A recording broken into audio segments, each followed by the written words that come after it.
I woke up on the operating table, gasping for air, and the first thing I saw was the empty chair where my mother should have been sitting. The anesthesiologist's face swam into view above me, her eyes wide with panic. "She's awake! She shouldn't be awake!" Pain exploded through my chest like someone had driven a spike through my sternum.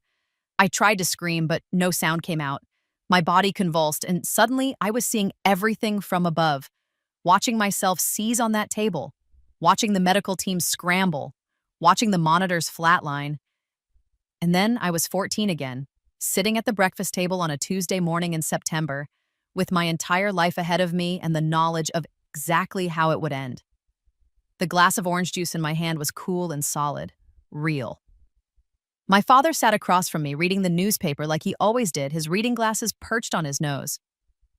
My mother hummed as she packed lunches by the counter, and my sister Claire, golden, perfect Claire, bounced down the stairs in her ballet outfit, her blonde ponytail swinging. "Mom, you didn't forget about my recital tonight, right?"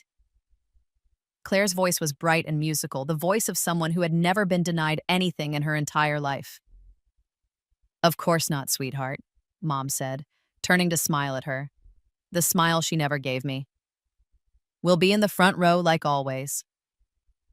I stared at my juice, my heart pounding. This was real. I had died on that operating table at 17, alone because my parents had chosen Claire's stupid ballet recital over my emergency surgery, and somehow I had been sent back.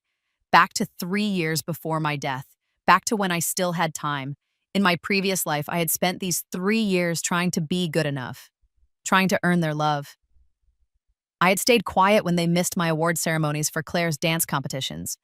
I had nodded and smiled when they spent my college fund on a grand piano Claire played twice. I had even forgiven them when they chose her recital over my surgery, right up until the moment I died alone with only nurses holding my hand.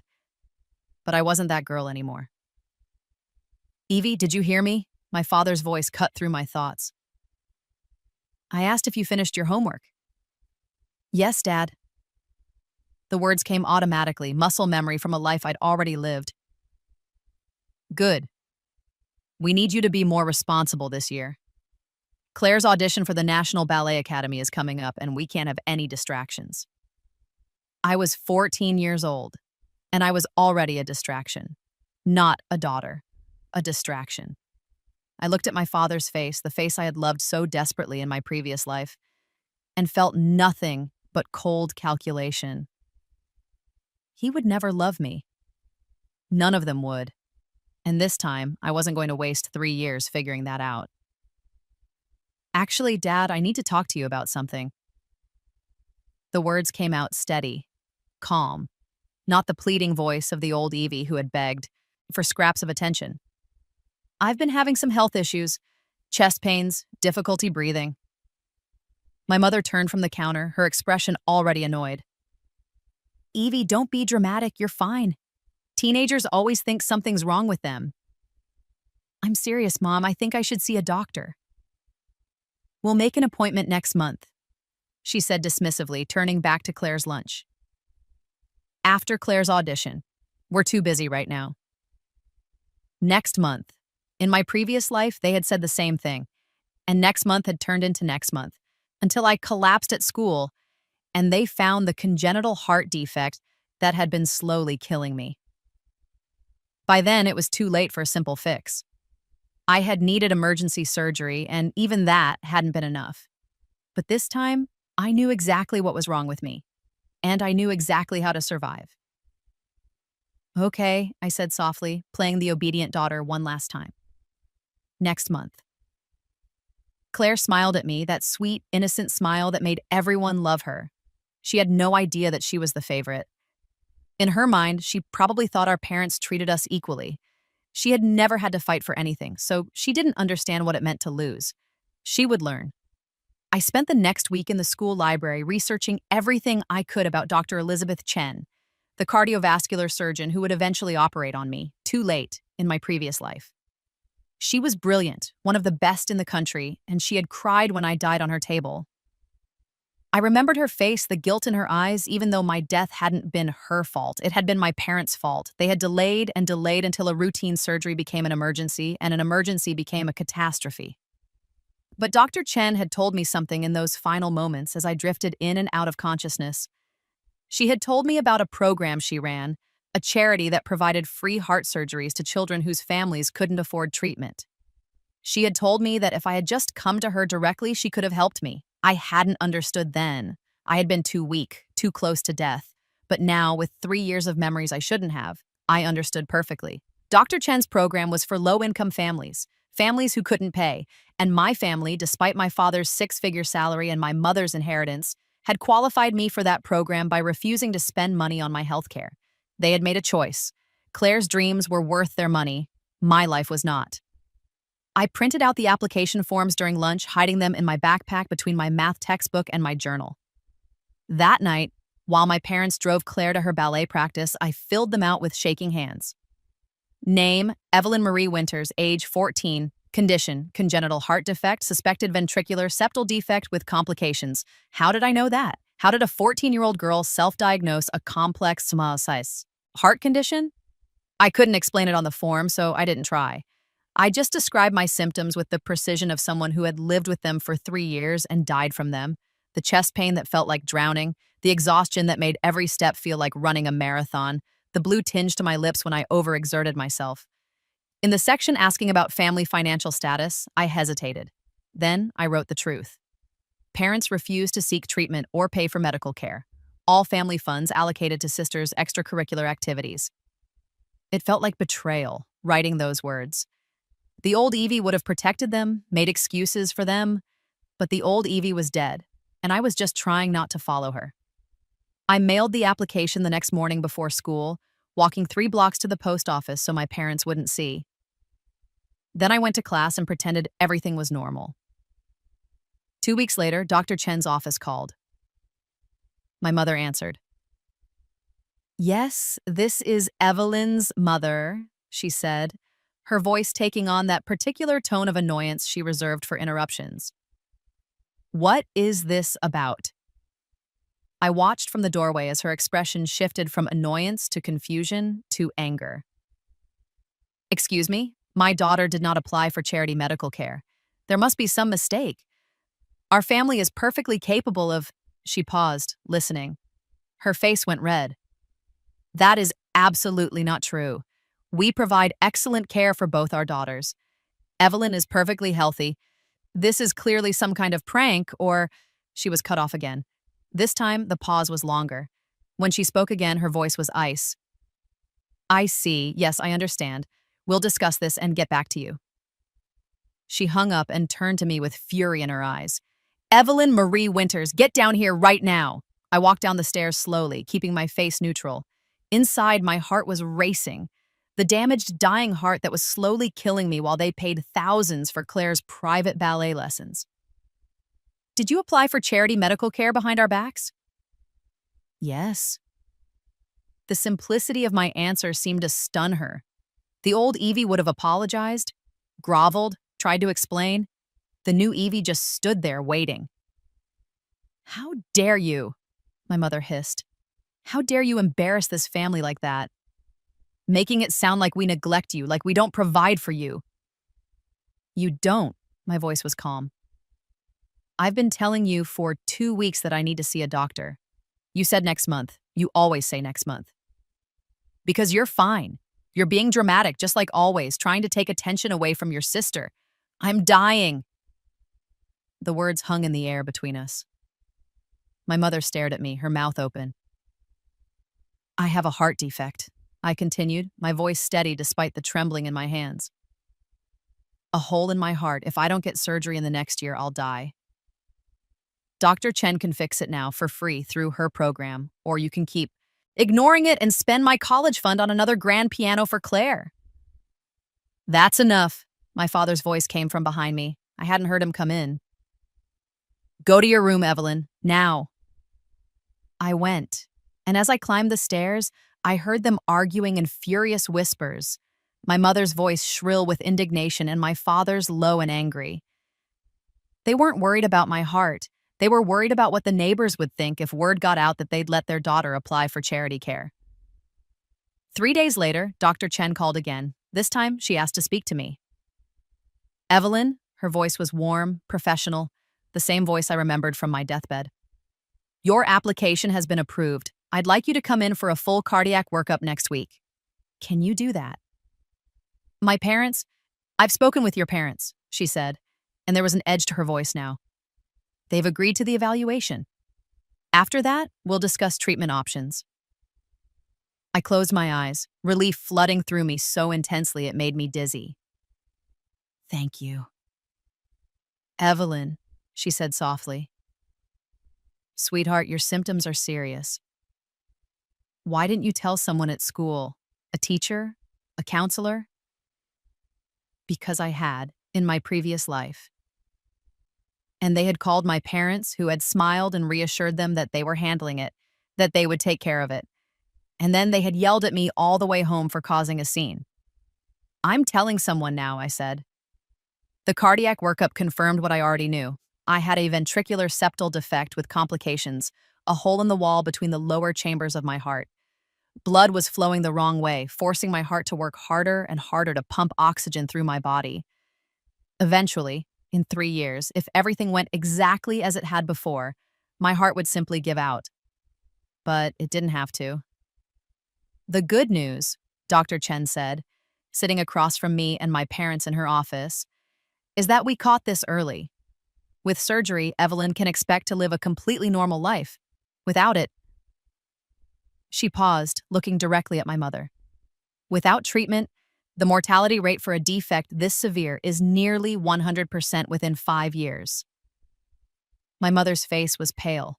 My father's jaw was clenched.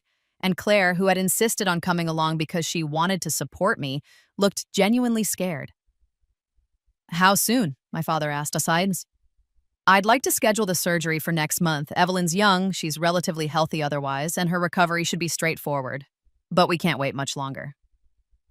Next month? Claire's audition for the National Ballet Academy was next month. I watched my parents exchange a look, and I knew exactly what they were thinking. I had seen this moment before, just 3 years later. The same calculation in their eyes, weighing my life against Claire's dreams. In my previous life, they had chosen Claire. The audition was too important, too expensive to reschedule. They had postponed my surgery, promised we'd do it right after, just a few more weeks. Those weeks had turned into months. By the time I collapsed at school and they rushed me to the emergency room, the damage was catastrophic. Next month, my mother said slowly. That's when Claire's audition? I'm aware of the conflict, Dr. Chen said, and her voice had gone cold. I pulled Evelyn's application personally when I saw that you'd spent over $50,000 on dance training in the past year while ignoring your daughter's documented health complaints. The room went silent. Mrs. Winters, Dr. Chen continued, I want to be very clear. If you delay this surgery, you will be choosing your daughter's death.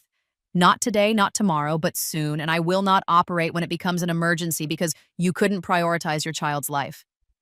This is my offer, once. Surgery next month. Through my program, at no cost to you.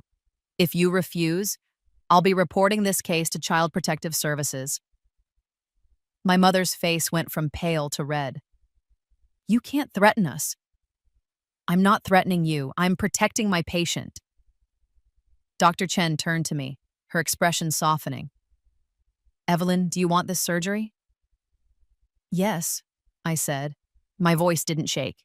Then we'll schedule it. Mr. and Ms. Winters, you'll receive the paperwork tomorrow. The surgery will be on November 15th. November 15th, the day of Claire's audition. We drove home in absolute silence. Claire was crying softly in the back seat. My parents stared straight ahead, their faces carved from stone. When we got home, my mother went straight to her room. My father poured himself a drink, and another, and another. And Claire followed me up to my room, tears streaming down her face. Evie, she whispered, I'm so sorry. I didn't know. I didn't know you were sick. I looked at her, this girl who had everything I had ever wanted. Our parents' love, their money, their attention, their pride. This girl who existed in a world where everything was given freely, who had never had to fight for a single scrap of affection. I know, I said. And I did. Claire wasn't cruel. She was just oblivious, wrapped so tightly in our parents' love that she couldn't see how they starved me right beside her. Mama and Dad will figure something out, Claire said, reaching for my hand. Maybe I can reschedule my audition, or don't. I pulled my hand away. Don't sacrifice anything for me, Claire. You won't have to. She looked confused, hurt. What do you mean? I mean they're going to choose you. They always choose you, and that's okay. Evie, no, they wouldn't. They will. I met her eyes. And when they do, remember this moment. Remember that you knew, and you let them. I wasn't being fair. Claire was only 11, just a child. But I had died at 17, alone and unloved, and fairness had died with me. The next week crawled by. My parents didn't speak to me except when necessary. They didn't discuss the surgery, didn't ask how I was feeling, didn't acknowledge the ticking time bomb in my chest. They just moved through the house like ghosts, and I knew they were trying to find a way out. On Thursday evening, my father called a family meeting. We sat in the living room, the four of us, and the tension was thick enough to choke on. My father cleared his throat. We've thought about this carefully, he began, and we believe we found a solution that works for everyone. I waited. I already knew what was coming. Claire's audition is a once-in-a-lifetime opportunity. The National Ballet Academy only holds auditions once a year, and if she misses this one, she'll have to wait until she's 12. That's too old to start in their program. It's now or never.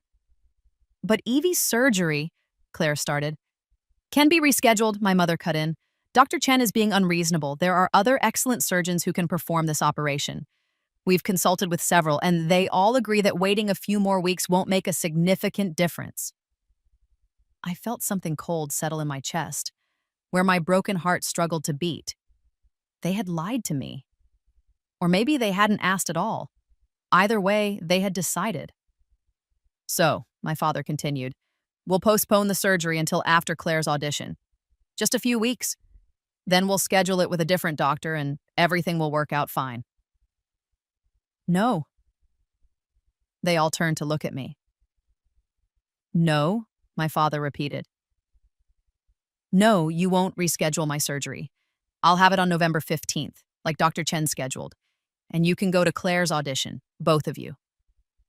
My mother's eyes narrowed.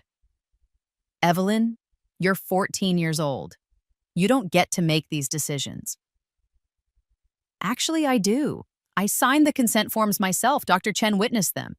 And she's already reported you to CPS. So if I die because you prevent me from having this surgery, you'll both go to jail. I was bluffing about the consent forms. I was too young to sign without parental permission. But I wasn't bluffing about the CPS report. Dr. Chen had made good on that threat. My father stood up, his face purple with rage. You ungrateful little... Michael! My mother grabbed his arm. She's bluffing. She has to be. Call Dr. Chen and find out. I stood up too, keeping my voice level. Ask her about the CPS report. Ask her about the court order she's prepared to seek if you try to prevent my surgery. Or don't ask and just go to Claire's audition. See what happens. The room was silent except for Claire's quiet sobbing. She had buried her face in her hands and her whole body was shaking. This isn't fair, my mother whispered. Why are you doing this to us? The laugh that escaped me was bitter and sharp. You're asking me why I'm doing this to you? I'm trying not to die, Mom. That's all I've ever been trying to do. But you've been too busy funding Claire's dreams to notice I was having nightmares. We love you both equally, my father said, but his voice was weak. No, you don't, and that's okay. I've accepted it, but don't lie to me now, Dad. Not when we both know the truth. I walked out of the living room and up to my room, my heart pounding so hard I could feel it in my throat. Behind me, I heard Claire's voice, thick with tears. Mom, Dad, please, just come to Evie's surgery, please. I can audition next year. And my mother's response, Sweetheart, you don't understand. This is your future. I closed my door and leaned against it, pressing my hand to my chest. In my previous life, I had heard those same words and believed them. I had let them convince me that Claire's future mattered more than my present, that their love for her meant they didn't have enough left over for me. But I wasn't that girl anymore. I had died and come back, and I had learned the most important lesson of all. You can't make someone love you. You can only save yourself. November 15th dawned cold and gray. I woke up at 5 in the morning, dressed in comfortable clothes, and packed a small bag with my phone, a change of clothes, and the journal where I had been documenting everything, my symptoms, my parents' neglect, the timeline of my previous life, just in case. Dr. Chen had arranged for a hospital transport to pick me up at 6. My parents didn't know. They thought I had agreed to the postponement, or maybe they just assumed I had no choice. They had left for Claire's audition the night before, driven to the city 4 hours away, checked into a hotel. They would be at the academy by 8, ready to watch Claire dance for her future. I left a note on the kitchen table. Gone for surgery, don't wait up. The transport arrived right on time. The driver was a kind-faced woman named Susan who chatted about the weather and didn't ask why I was alone. When we got to the hospital, Dr. Chen was waiting. "Evelyn." She pulled me into a hug, and I let myself sink into it for just a moment. "Where are your parents?" "Claire's audition." I pulled back, meeting her eyes. "They chose." Something fierce flashed across her face. "Then I choose you." "Come on, sweetheart. Let's fix your heart." The pre-op process was a blur of nurses and needles and paperwork. They asked me questions I had answered before in another life. Any allergies? Any previous surgeries? Next of kin? I gave them Dr. Chen's office number for the last one. She could be my next of kin. She was the only person who had chosen me. When they wheeled me into the operating room, I wasn't scared. I had died on a table like this before, alone and unloved. This time, I was choosing life. This time, I was fighting back. "Count backward from 10, the anesthesiologist said. 10, 9, 8. The world went dark. I woke up in recovery with Dr. Chen holding my hand. The first thing I felt was pain, sharp and immediate, radiating from the center of my chest. The second thing I felt was relief, so intense it brought tears to my eyes. I was alive. My heart was beating, steady and strong the way it should have beaten all along. "There she is," Dr. Chen said softly. "Welcome back, sweetheart." The surgery was a complete success. "My parents?" I rasped, my throat raw from the breathing tube. "No word from them." Her jaw tightened. "But you have visitors. 3 of them, actually." I blinked in confusion, and Dr. Chen stepped aside. Behind her stood a woman I didn't recognize. Tall, elegant, with silver hair and eyes the same shade of green as mine. Next to her was a man in an expensive suit and a younger woman who looked vaguely familiar. "Hello, Evelyn," the silver-haired woman said, and her voice was gentle but strong. "My name is Victoria Ashford. I'm your maternal grandmother." The world tilted. My maternal grandmother had died when I was 5. I had scattered memories of her, a warm laugh, the smell of roses, strong arms lifting me up. And then she was gone. And my mother never spoke of her again, except she hadn't died. She was standing right here. "I don't understand," I whispered. Victoria moved closer, and I could see tears in her eyes. "Your mother and I had a falling out when she married your father. I didn't approve of him, and she chose him over me. I told her that if she wanted my support, she needed to leave him. She refused. I told her not to come back until she did." She paused, her voice breaking. "I was angry, stubborn, proud, and I didn't know she was pregnant with you until years later. By then, the rift was too deep. Your mother refused to let me see you or your sister.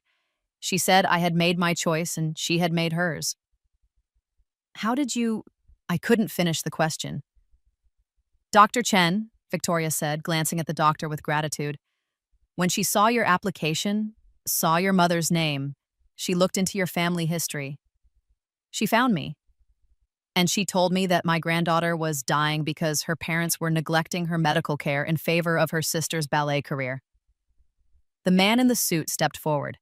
"I'm James Chen, Dr. Chen's brother and attorney. Mrs. Ashford has filed for emergency custody of you, Evelyn. Given your parents' documented neglect and the CPS investigation, we have a strong case." I stared at them, unable to process what I was hearing. In my previous life, I had died alone. In this life, I had been prepared to survive alone. But now, why? The word came out broken. You don't even know me. Victoria sat on the edge of my bed, careful not to jostle the wires and tubes connecting me to various monitors. Because you're my granddaughter. Because I failed your mother, and I won't fail you. Because no child should have to beg for their life while their parents fund ballet lessons. The tears came then, hot and unstoppable. Not tears of grief or anger, but of relief. Of something I had forgotten existed. Hope. What about Claire? I asked. She's your granddaughter, too. Yes, Victoria said, and her face was sad. But Claire isn't being neglected. She's being spoiled, obeyed, which is its own kind of harm, but not the kind that requires removal. If she wants a relationship with me, that door is open. But right now, my priority is you. I closed my eyes, exhausted and overwhelmed. What happens now? Now you recover, Dr. Chen said firmly. And we let the lawyers handle the rest. The rest turned out to be a legal storm that I watched from my hospital bed. Victoria's attorneys moved fast, filing emergency custody petitions and restraining orders. My parents, arriving back from Claire's audition late that night, found themselves barred from my hospital room and served with court papers. My mother called my hospital phone 17 times. I didn't answer. On the 18th call, I picked up. Evelyn, thank God, sweetheart, there's been a terrible misunderstanding. How was Claire's audition? I asked. Silence on the other end. How was Claire's audition? She did very well. She was amazing, actually. But, Evie, we need to talk about, did she get in? Another pause. Yes, she got a full scholarship to the National Ballet Academy. Good. I felt nothing. No jealousy, no anger, just a cold, distant satisfaction. Then it was worth it, wasn't it? Evelyn, please. I'm alive, Mom. Despite you. I had open heart surgery this morning, and I'm alive. And you weren't here because you were watching Claire dance. We thought you postponed it. I said you could go to Claire's audition. I never said I wouldn't have the surgery. I could hear her crying now, real tears of shock and fear. Baby, please, let me come see you. Let me explain. The only thing you need to explain is to the judge. I'm going to live with Grandma Victoria now. You remember her, right? The woman you cut out of my life because she told you Dad was a selfish asshole. Turns out she was right. I hung up before she could respond. The custody hearing was scheduled for 2 weeks later, after I was released from the hospital. Victoria brought me to her house, a beautiful Victorian mansion in the historic district with gardens and high ceilings and a room she had kept ready for me just in case. Just in case of what? I asked, standing in the doorway of a bedroom that was bigger than the entire first floor of my parents' house. Just in case you found me, Victoria said. Or I found you. I never stopped hoping, Evelyn. The room was decorated in soft blues and greens with a window seat overlooking the garden. There were bookshelves filled with classics and new releases, a desk with a brand new laptop, and a closet full of clothes in my size. How did you know my size? I asked. Victoria smiled sadly. I've been watching from a distance for years. I hired a private investigator to send me photos, updates. I know it sounds creepy, but I needed to know you were okay. And when I saw you weren't, she trailed off, her hands clenched into fists. I should have intervened sooner. I'm so sorry. I set my bag down on the bed, a real bed, with a thick mattress and a mountain of pillows. You're intervening now. That's what matters. Over the next 2 weeks, I learned what it felt like to be someone's priority. Victoria took me to follow-up appointments with Dr. Chen. She hired a tutor to help me keep up with schoolwork while I recovered. She taught me to play chess in the library and let me beat her exactly once before crushing me in the rematch. She asked about my day, my thoughts, my dreams. She acted like a grandmother, like family. And slowly, carefully, I let myself believe it was real. The custody hearing was held in a small courtroom on a Wednesday morning. My parents arrived with their own lawyer, a nervous-looking man who kept shuffling papers. Claire wasn't there. She had started at the ballet academy and couldn't miss class. Of course she couldn't. The judge was a stern-faced woman named Judge Patricia Morrison who listened to both sides with the expression of someone who had heard every excuse in the book and believed none of them. My parents' lawyer argued that this was a misunderstanding, that my parents had been planning to attend my surgery, that they had only gone to Claire's audition because I had assured them it was fine. Victoria's lawyer, James Chen, calmly presented evidence to the contrary. My medical records showing years of ignored symptoms, my application for charity care explicitly stating my parents refused treatment, recordings of calls where my mother dismissed my health concerns, bank statements showing tens of thousands spent on Claire's training while I hadn't been to a dentist in 3 years. And then he called me to testify. I walked to the stand on shaky legs, still weak from surgery, and swore to tell the truth. The whole truth. Nothing but the truth. "Evelyn," James said gently, "why did you apply for charity medical care?" "Because my parents wouldn't take me to a doctor." My voice was steady. I'd been telling them for weeks that something was wrong. My mother kept saying I was being dramatic. My father said I was trying to take attention away from Claire. "Did they ever tell you explicitly that they wouldn't pay for your medical care?" "Not in those words, but they spent $50,000 on ballet lessons last year.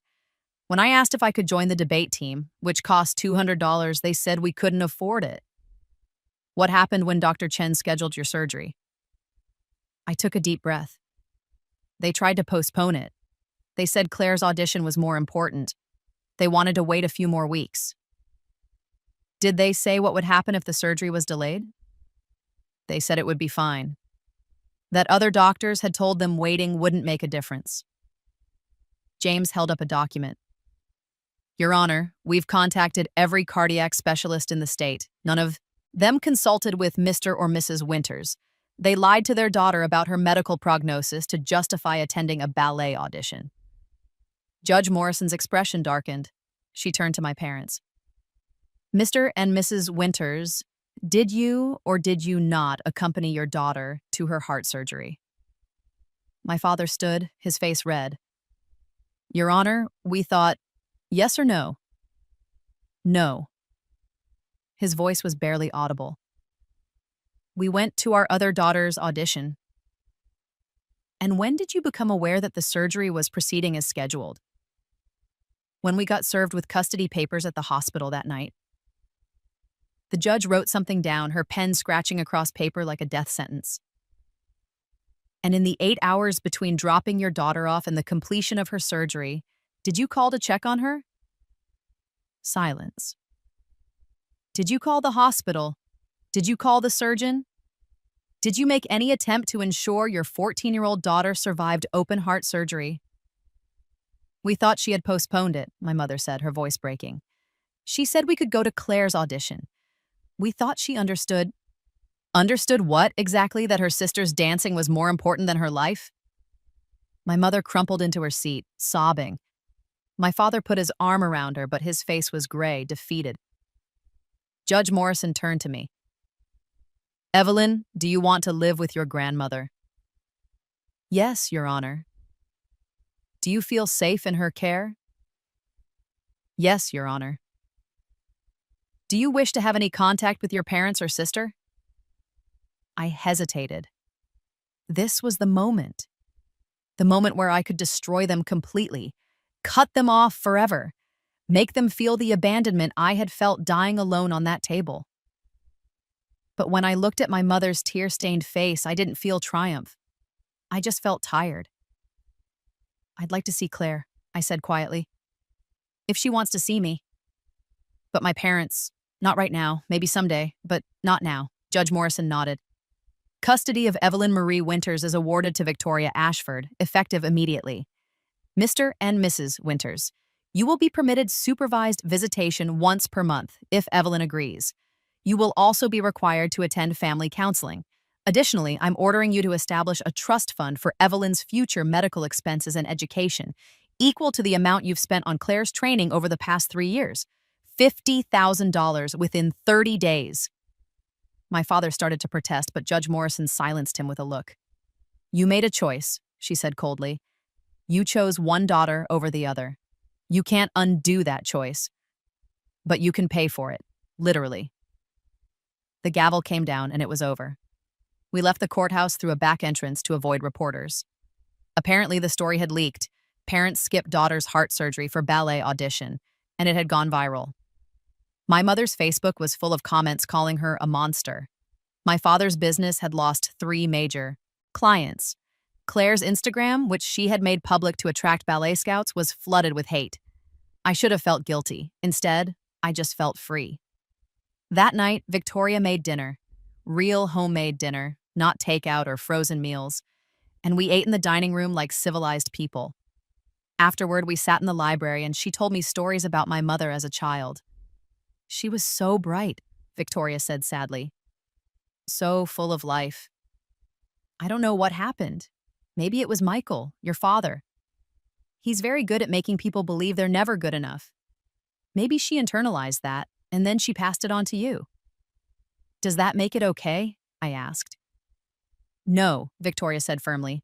Hurt people, but that doesn't absolve them. Your mother made choices. She chose to prioritize Claire. She chose to ignore your suffering. Those were her decisions, and she has to live with the consequences. I curled up in the armchair, pulling a blanket around myself. Do you think she'll change? I don't know. People can change, but only if they want to. Right now, I think your mother is more concerned with how this looks than with what she's done. But maybe, with time and therapy, Victoria shrugged. We'll see. And Claire? Claire is a child. She's been raised in a bubble where she's the center of the universe. This will be hard for her, realizing that the world isn't as simple as she thought. But she's young enough to learn, and if she reaches out to you, I hope you'll give her a chance. I thought about that. Claire, who had cried and said she was sorry. Claire, who had offered to postpone her audition, even though we both knew she didn't mean it. Claire, who loved me in the thoughtless, careless way of someone who had never had to fight for anything. Maybe, I said, but not yet. Victoria nodded and went back to her book, and we sat in comfortable silence while the grandfather clock ticked in the corner. This was my life now, this quiet, peaceful existence where I was wanted and valued, where my health mattered and my opinions were heard, where I wasn't fighting for scraps of attention or love. It felt like a dream, a second chance I hadn't earned, but wouldn't waste. 3 months later, I was back at school, a private academy near Victoria's house where the classes were small and the teachers actually cared. I joined the debate team, which Claire had never let me join because it conflicted with her ballet schedule. I started taking art classes. I made friends who didn't know about my parents or my surgery, or the viral news story about the family that chose ballet over their daughter's life. I was just Evelyn, just me. And then, on a Saturday afternoon in February, Claire showed up at Victoria's door. I was in the library doing homework when Victoria came to get me. Claire is here, she said gently. She'd like to talk to you. You don't have to if you're not ready. I wasn't ready, but I followed Victoria to the front hall anyway. Claire stood on the doorstep in her ballet clothes, her hair pulled back in a tight bun. She looked thinner than I remembered, her face drawn and tired. She was only 11, but she looked older, worn down. Evie, her voice cracked. Can we talk? I looked at Victoria, who nodded and left us alone. Claire and I walked to the garden where early crocuses were pushing up through the last of the winter snow. We sat on a bench, and for a long moment, neither of us spoke. I'm sorry, Claire finally said. For everything, for not knowing, for being so selfish, her voice broke. For letting them choose me. You didn't let them do anything, I said, surprising myself with my own gentleness. You were 11 years old, Claire. This wasn't your fault. But I knew. After that meeting, after the doctor said you could die, I knew. And I still let them take me to my audition. Did you want to go? She was quiet for a long time. I don't know. I wanted to make them proud. I've always wanted to make them proud, and ballet was how I did that. It was the only thing I was good at. That's not true, I said. You're good at lots of things. You're just the only one they cared about. Claire wiped her eyes. It's not fair. None of this is fair. You got Grandma Victoria and this beautiful house and a new school, and I'm stuck with them. With parents who chose my dreams over your life and can't understand why everyone hates us now. Do you hate them? Sometimes, she whispered. Is that terrible? No, I said. It's honest. We sat in silence watching the crocuses sway in the breeze. Two sisters, divided by our parents' choices, trying to find our way back to each other. I'm leaving the ballet academy, Claire said suddenly. I turned to stare at her. What? Why? Because every time I dance, I think about you on that operating table. Every time I do a pirouette or grand jeté, I remember that you almost died while I was performing. It's ruined for me now. I can't love it anymore. Claire, I'm not telling you this to make you feel guilty, she said quickly. I'm telling you because I want you to know that I'm making a different choice. Mom and Dad are furious. They say I'm throwing away my future, that this is what we've worked for my whole life. But it wasn't my whole life. It was theirs, and I don't want it anymore. I reached over and took her hand, and she squeezed back so hard it hurt. What do you want? I asked. I want my sister, she said simply. I want to be the kind of person who would have never gotten on that plane. Who would have stayed with you, even if it meant missing my audition. I can't go back and change what I did. But I can change who I become. The tears came then, for both of us. We cried in the garden while the crocuses bloomed around us, two girls trying to heal from wounds they didn't inflict but had to carry. When Victoria found us an hour later, we were still sitting on that bench, holding hands, talking about everything and nothing. She smiled and left us alone. Claire started coming over every Saturday after that. At first, it was awkward. We had grown up as strangers, divided by our parents' favoritism. But slowly we learned how to be sisters, real sisters, not just girls who shared parents. She told me about the pressure of being the favorite, the constant expectation to be perfect, the way every achievement felt hollow because it came at my expense. I told her about the loneliness of being invisible, the desperate need for approval that never came, the slow realization that I would have to save myself because no one else would.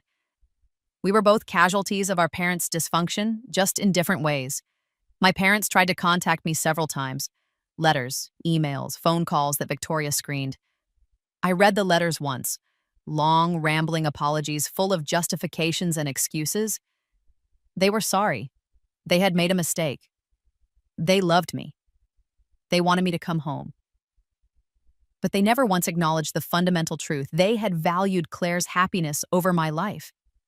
Not accidentally, not in a moment of panic, but deliberately, over and over, for years. Sorry wasn't enough. It would never be enough. In May, the $50,000 trust fund was established in my name. My parents fought it, claimed they couldn't afford it, tried to get the amount reduced. Victoria's lawyers buried them in paperwork. In the end, the money was deposited, along with another $20,000 for punitive damages. I used $10,000 to establish a scholarship fund at my new school for students from low-income families. I put $30,000 into a college fund, and the remaining $30,000, I donated it to Dr. Chen's charity program, the program that had saved my life when my own parents wouldn't. When my mother found out, she called Victoria in tears. How could Evelyn give away that money? We had to sell my mother's jewelry to pay that settlement, and she just gave it away? Victoria's response was ice cold. That money was hers to do with as she pleased.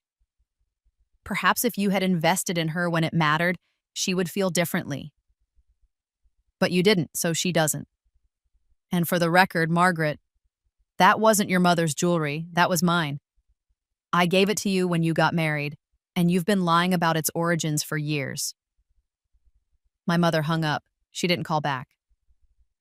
Summer came, and with it, my 15th birthday. Victoria threw me a party, a real party, with friends from school and decorations and a cake that said Happy Birthday, Evelyn, in blue frosting. Claire came, and Dr. Chen, and even James the attorney, who had fought for my custody. My parents weren't invited. We ate cake in the garden and played ridiculous party games, and I laughed until my sides hurt. And when I blew out the candles, I didn't wish for my parents to love me, or for my family to be whole, or for any of the impossible things I had wasted wishes on in my previous life. I wished for this, for more days like this one, surrounded by people who chose me, who valued me, who wouldn't trade me for anything. That night, after everyone had gone home and Claire had been picked up by her babysitter, our parents were too busy to collect her, Victoria found me in the library. "Good party?" she asked. "The best," I said honestly. She sat beside me, her silver hair gleaming in the lamplight. "You know, when Dr. Chen first called me, I was terrified. Terrified that I was too late, that you would die before I could reach you. Terrified that you wouldn't want me, that you would choose your parents over a grandmother you barely remembered." "I barely had parents to choose," I said.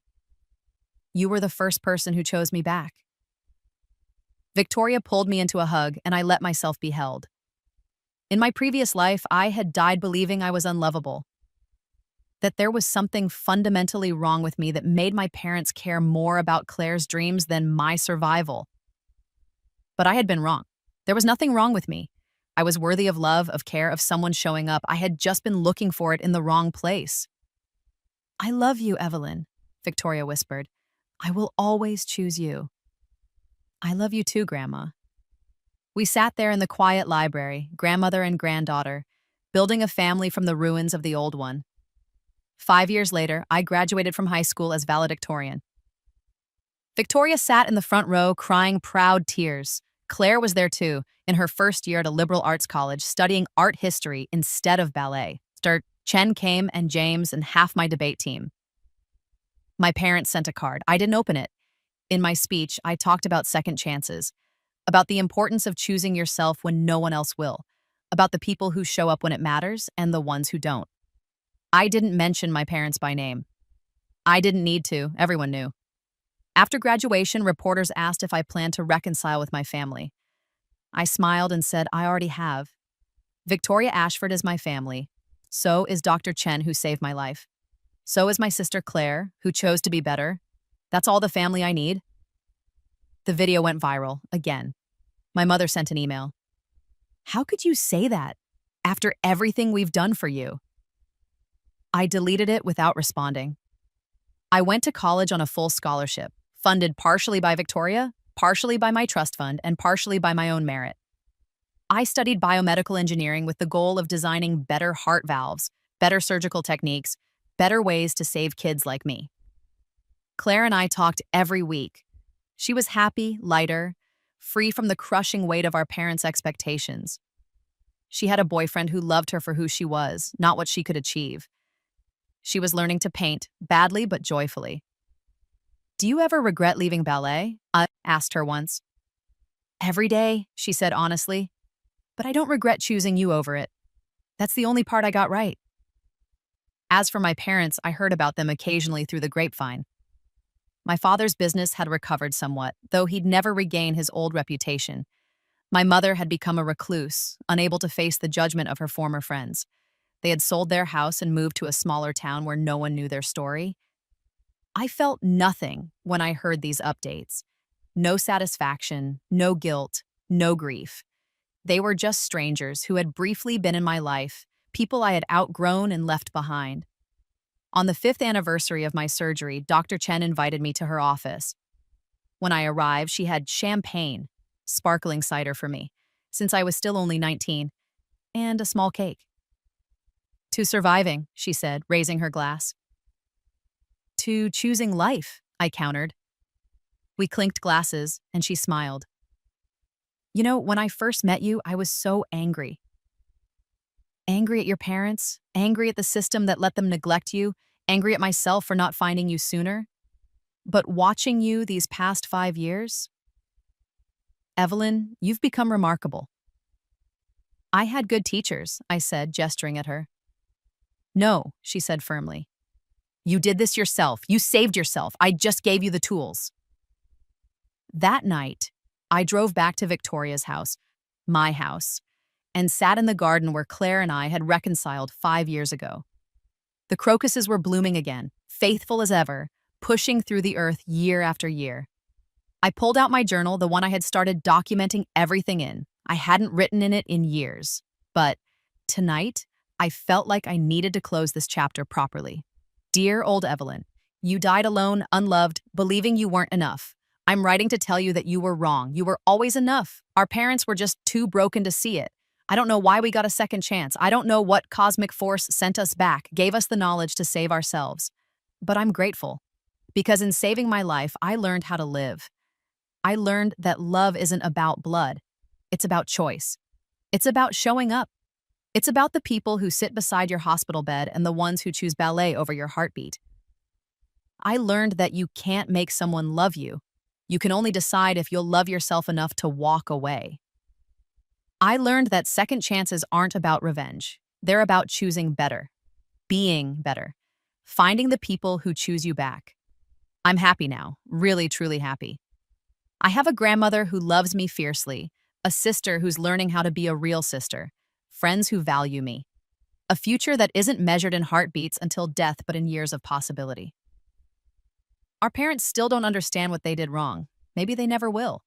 But that's not my problem anymore. I've forgiven them, not because they deserve it, but because I deserve peace. You died, believing you were worthless. I lived to prove you wrong. Rest now, old Evelyn. Your fight is over. I'll take it from here. Love, the girl who survived. I closed the journal and looked up at the stars, feeling the steady, strong beat of my repaired heart in my chest. Somewhere in another life, I had died alone on an operating table, abandoned by the people who should have loved me most. But in this life, I had chosen myself, and that had made all the difference, the end. And that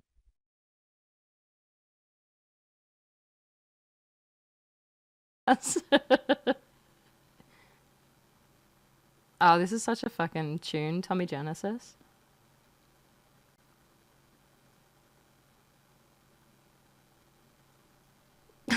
Thanks, Jack. Get wrecked. Rip me. It's sad. You hate to see it. Better luck next time. What bitty now? Who's done this? Dwarf! Oh my god. You are fixin' for a band. Thank you, Dwarf. By the way, my nephew has that... This was a gift from Chronically Cryptid. This was a gift from Cryptid. His name is Flick Puckwudgie. Who up flickin' they Puckwudgie right now?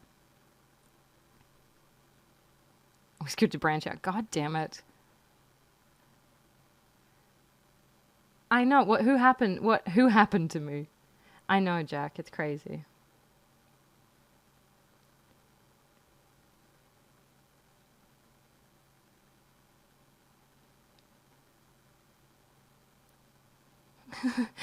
How'd you know?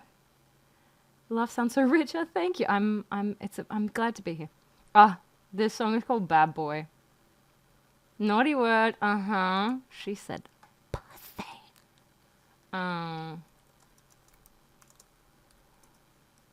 Flick what the fucky? Yeah, flick Puckwudgie. You heard it. Do. Who up flicking their Puckwudgie? Bravery test. Here we go.